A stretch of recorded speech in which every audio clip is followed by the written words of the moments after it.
Alright, there we go. We live. This video. Okay. Hold up. Bam. This video is in response to what's his name? We Know the Truth now. And his mound video. He got a gang of videos trying to tell us who built the world structures, the Tartarians, and he's saying his people went around the world and built everything, bro. That's what he say. I just stick to the Americas and what we got over here in Chicago. He's all around the world like Asia saying his people built the whole world, fam. That's wild. But anyway, now he's trying to say the mounds is the prerequisite for pyramids. Now, I've heard people say that in the past. That doesn't mean I necessarily agree with it. You feel what I'm saying? So let me walk y'all down while you got to do your own research. You feel me? Versus just letting somebody tell you something. So as we can see right here, did you know the pyramid of Cheops is used as a clock? Mounds are not used as clocks. And I got something else pivotal that's gonna make you really understand what mounds is and what they was used for. Alright, right here we can see the shadow casting using as a timing mechanism in the prehistoric times. We can see the studies already breaking down the using the weather rock and casting of the shadows. This is an ancient technique used by the ancestors to tell the position of the sun at its highest or its lowest and how it revolves around the earth. So like I said, buddy out here laughing and stuff when it's right in y'all face. You see the shadows casting, and just imagine these shadows going all around these structures, giving the ancestors knowledge on what time of the day it was. So as y'all can see your third eye opening and you really feel the real ascension, you know buddy laughing, looking all slow with mucus on his brain. You can tell he don't know what he talking about now. He just repeated some information somebody else said, and he repeating it to y'all, talking about corn on the cob, and y'all just run with it, and that's just the typical of this community. Any new booty researcher that pop up, y'all run with it, and y'all fail every time. You can't name me a researcher right now that y'all really can depend on throughout the years. Now let's get busy. As we can see right here, the newfound study of, hold on, of the Great Pyramids having structures. They use LiDAR and discover underground facilities under these structures that he just named pyramids. And we know the ancestors never called them pyramids. But going through the research on scientists using sonar radar discovered labyrinths in major cities, even validated by Praveen Moham under the pyramids. Mounds don't have cities under them.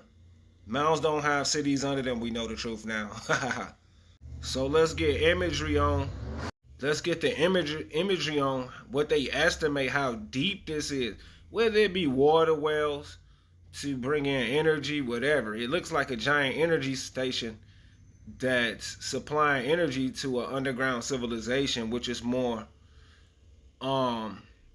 actual than just being a mock-up of the mounds. That's a basic explanation. The pyramids come from the mounds and that's it. This is deeper research, and it's like I say, we have no evidence that there's underground facilities under a mound anywhere.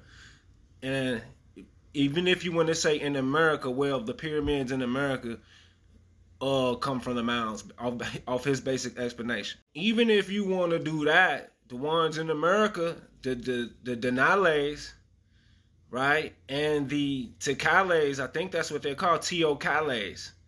The large amount of mercury found sealed in 1800-year-old chamber beneath the Teotihuacan mirrors. So these buildings have liquid mercury and rivers of water under them.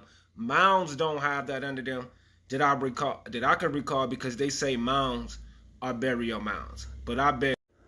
Okay, so since he mentioned burial mound, that's a good thing, because we know the effigy mounds are mounds shaped like wildlife creatures or other geometrical objects. We know that for sure. The effigy mounds are something different than the burial mounds, so we know these mounds are not prerequisite to pyramids.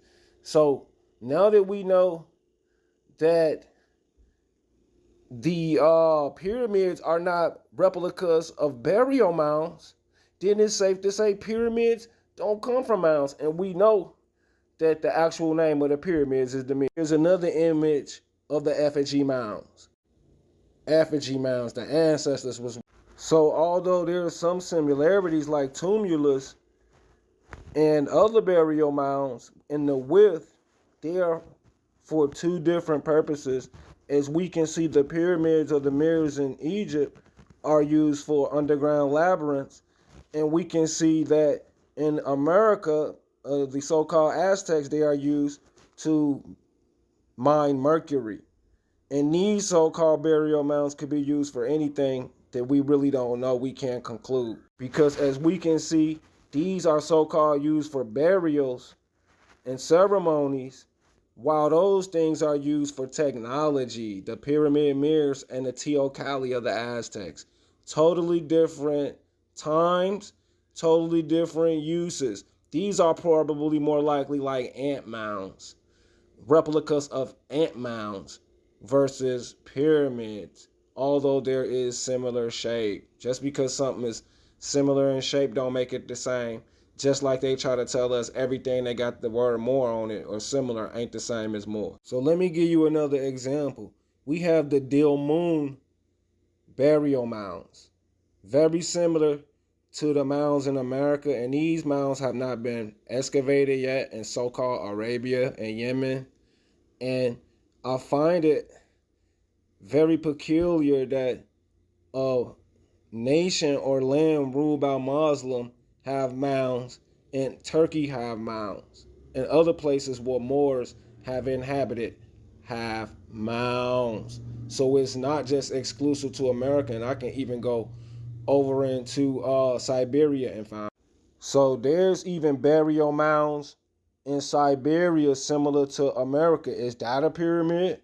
And why would somebody with this ancient technology bury their people in a foreign land instead of sending them back home to the Americas where they learned this technique? So it's safe to say they're officially indigenous to that land as well because they buried their ancestors. And like we know the truth said, they took this technology all over the world.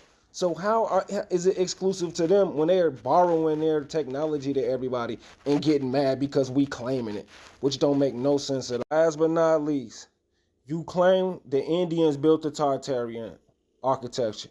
That was very bold of you. And like I said, y'all claiming everything around the planet because y'all are not accepting of the primitive culture. But I'm going to show you where you're going to take an L right now. And your plan to usurp this information ends. So this is just actually a briefing on the expose. So this information they don't really teach y'all about because they really don't know.